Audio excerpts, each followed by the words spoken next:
Social media platforms की मनमानी को रोकने के लिए केंद्र सरकार ने आईटी नियमों में बड़े बदलाव किए हैं। नए आईटी नियमों के तहत ट्विटर, फेसबुक, इंस्टाग्राम और यूट्यूब जैसे अन्य सोशल मीडिया प्लेटफॉर्म्स के लिए भारत के आईटी नियमों को मानना अनिवार्य हो जाएगा।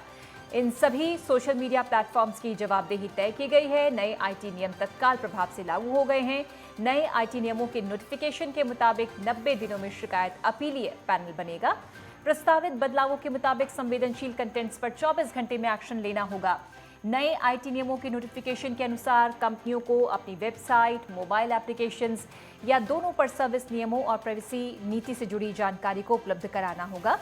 नए आईटी नियमों में प्रस्तावित बदलावों में भारतीय संविधान में बताए गए नागरिक अधिकारों का सम्मान करना भी इंटरमीडिएटरी कंपनीज के लिए बेहद जरूरी होगा। सोशल मीडिया पर नियंत्रण, आईटी नियमों में बदलाव किया है सरकार ने।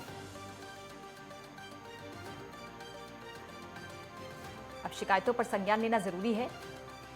यूजर्स को ब्लॉक किया तो वजह बतानी होगी। आईटी नियमों में कुछ बदलाव किए गए हैं और इन नियमों का पालन करना होगा।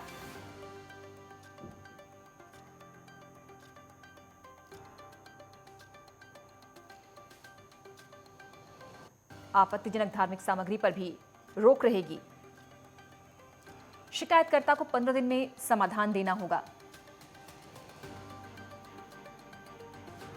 सूचना प्रौद्योगिकी नियम में फेरबदल हुए हैं।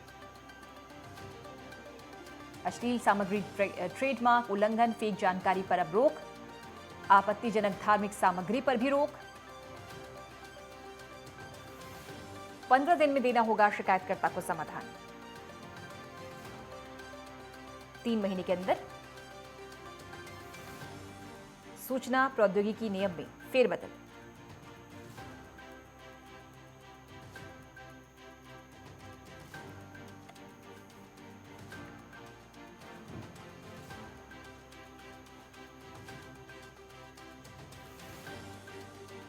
अपीलीय समितियां गठित होंगी 3 महीने में और इन कमेटियों के पास अपने ग्रीवेंस, अपनी शिकायत लेके जा सकते हैं जो शिकायत करता है और 15 दिनों के भीतर उसका निराकरण होगा।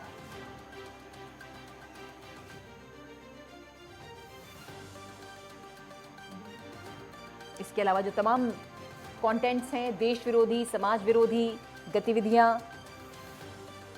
उन पर भी रोक है।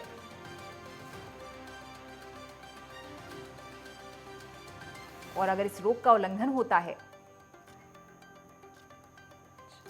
गुलशन हमारे सहयोगी जुड़ गए हैं। गुलशन, ये जरूरी भी है क्योंकि बदलते वक्त, बदलते दौर में सोशल मीडिया की काफी अहम भूमिका है, लेकिन हम देखते हैं कि समय बदलने के साथ अब सोशल मीडिया पर पॉजिटिविटी के साथ नेगेटिविटी भी है और जमकर इसका दुष्प्रचार समाज में या फिर तमाम तरह की व्यवस्थाएं हम देखने को मिलती हैं हमें समाज में। ऐसे में जरूरी है कि इस पर नियंत्रण हो, अंकुश लगे।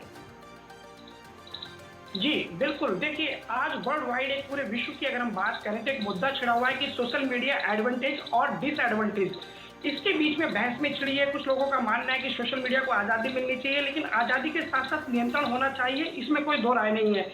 मैं आपको बता दूं कि जिस तरह कोई पहले प्लॉट खरीदता था, मकान खरीदता था, तो बाद में एक अथॉरिटी बनाई गई रेरा, तो जहां लोग शिकायत के लिए जा सकते थे। बाद में आपने देखा होगा टेलीफोन कंपनियों के लिए भी ट्राई बनाई गई।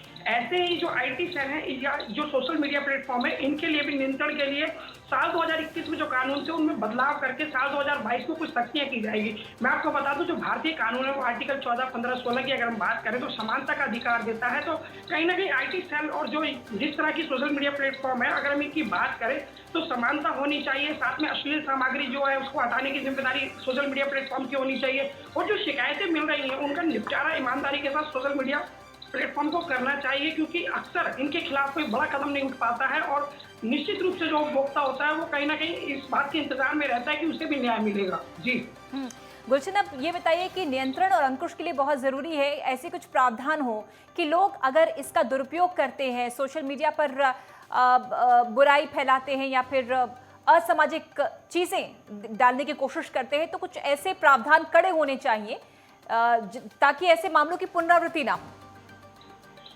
जी, बिल्कुल। देखिए, पूर्व में जिस तरह हमने घटनाओं में देखा है कि बच्चा चोरी होने की अफ़वाह व्हाट्सएप पर फैला दी गई और भीड़ ने आपा खो करके किसी की जान ले ली या किसी तरह की फ़ेक न्यूज़ फैलाई गई और लोगों ने उसको सच मान लिया और इस तरह से देश में जो है, जो कानून व्यवस्था थी, उस पर सवाल खड़े हुए। तो निश्चित रूप से उस वक़्त से ज़रूरतें महसूस हो रही हैं कि कोई ना कोई ऐसा कदम उठाया जाए, जिससे सोशल मीडिया प्लेटफ़ॉर्म पर अंकुश लगे। और अब मैं इसमें बता दूँ कि जो आईटी सेल मंत्रालय हमारा सूचना प्रसारण मंत्रालय है, अगर हम बात करें, उसके मंत्री अनुराग ठाकुर, वो भी लगातार जितने भी यूट्यूब चैनल है जो नफरत फैलाने का काम कर रहे थे या गलत जानकारी या भ्रामक जानकारी दे रहे थे, उनके खिलाफ भी उन्होंने सघन जो है सख्त कदम उठाए हैं और करीब 100 के आसपास यूट्यूब चैनल को हिंदुस्तान में बंद भी किया गया है, जिनकी व्यूअरशिप अरबों और करोड़ों व्यूअर्स उनके थे।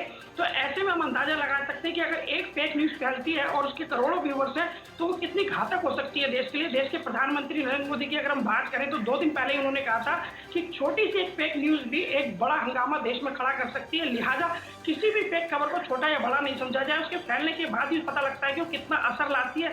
और जो अब मसौदा तैयार किया जा रहा है साल 2022 में, उससे निश्चित रूप से उस पर लगाम लगेगी। मैं आपको बता दूं, क्योंकि 24 घंटे के भीतर शिकायत दर्ज करनी होगी और जो शिकायत करता है उसको 15 दिन के अंदर अंदर न्याय दिलाना होगा। यदि न्याय नहीं मिलता है तो 3 महीने के भीतर भीतर ऐसी समितियां बनी है जो उसका जो निपटारा करेंगी इन शिकायतों का। जी, विश्व का सबसे बड़ा लोकतंत्र है गुलशन भारत, और हमें जितनी आज़ादी मिली है, और ये भी निश्चित है कि जितनी बड़ी आज़ादी उतनी ही जिम्मेदारी और जवाबदेही भी हमारी तय होनी चाहिए। जी, देखिए, अगर हम बात करें, आपने कहा कि विश्व का सबसे बड़ा लोकतंत्र देश भारत है, तो भारत दूसरे नंबर पर आबादी में भी है। अगर हम आबादी के भी लिहाज से देखें तो पूरे विश्व में हम दूसरे नंबर पर हैं। तो इस लिहाज से हमारी जिम्मेदारी बन जाती है कि जो हमारा आपसी वैश्विक भाईचारा है वो भी बना रहे और जो हमारे भारत के आंतरिक मामले हैं उनमें भी भाईचारा बना रहे। तो ये जो सोशल मीडिया प्लेटफॉर्म है, ये कहीं ना कहीं एक दूसरे से जुड़े होते हैं। आज वर्ल्ड वाइड कर लो, दुनिया मुट्ठी में, अगर मैं बात कहूँ तो कहना गलत नहीं होगा, क्योंकि सोशल मीडिया के जरिए आप अमेरिका से भी जुड़े, कनाडा से भी जुड़े, जापान से भी जुड़े। तो ये बेहद जरूरी है कि सही जानकारी मिले। इसके लिए अगर जो मसौदा लाया जा रहा है, इससे लोगों को इत्तेफाक रखना होगा, क्योंकि नियंत्रण और सख्ती जरूरी है, ताकि हम आबादी के लिहाज से भी और लोकतंत्र के लिहाज से भी हम विश्व में दूसरे नंबर पर, अगर हम बात करें आबादी के लिहाज से हैं, तो ऐसे में हमारी आबादी ज्यादा है, तो हमारी जिम्मेदारियां भी बढ़ जाती है कि हम ऐसी व्यवस्था को लाएं जिससे इतनी बड़ी आबादी को संभाला जा सके। गुलशन, जाहिर सी बात है, पिछले कुछ समय से हम देख रहे थे कि सोशल मीडिया पर समाज को तोड़ने का, नफरत फैलाने का एजेंडा सा खड़ा हो गया था। लोगों की भी ये मांग थी कि कुछ तो अंकुश होना चाहिए, कुछ तो नियंत्रण होना चाहिए।